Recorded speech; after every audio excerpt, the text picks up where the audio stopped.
नमस्कार बालमित्रांनो, मी तुम्हा सर्वांची लाडकी चिमू आजी तुम्हा सर्वांचं मनापासून स्वागत करते।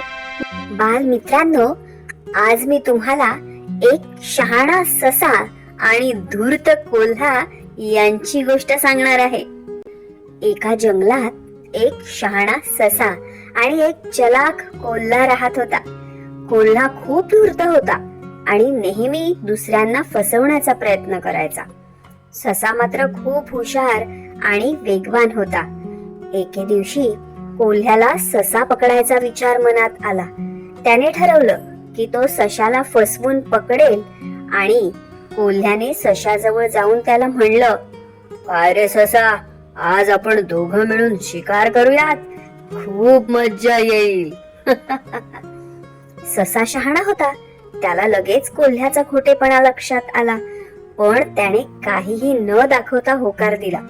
दोघं जंगलात शिकार करायला निघाले। रस्त्यात सशाने युक्ती केली। तो एका गुहेजवळ थांबला आणि कोल्ह्याला म्हणाला, "कोल्हा साहेब, तुम्ही आता या गुहेत थोडं बसा, मी इकडे बाहेर पहारा देतो, आतला शिकार स्वतःहून बाहेर येईल." कोल्हा खुश झाला आणि त्याने लगेच गुहेत प्रवेश केला, पण आत जाताच सशाने गुहेचं दार बंद केलं आणि कोल्हा तिथे अडकून पडला।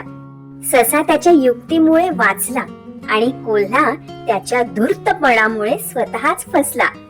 कथेची शिकवण की दुसऱ्यांना फसवण्याचा प्रयत्न केला तर आपणच अडचणीत येतो। काय बालमित्रांनो, आवडली ना गोष्ट? तर बालदोस्तांनो, तुम्हाला गोष्ट कशी वाटली मला कमेंट बॉक्स मध्ये नक्कीच सांगा। तोपर्यंत bye bye. Like, share and subscribe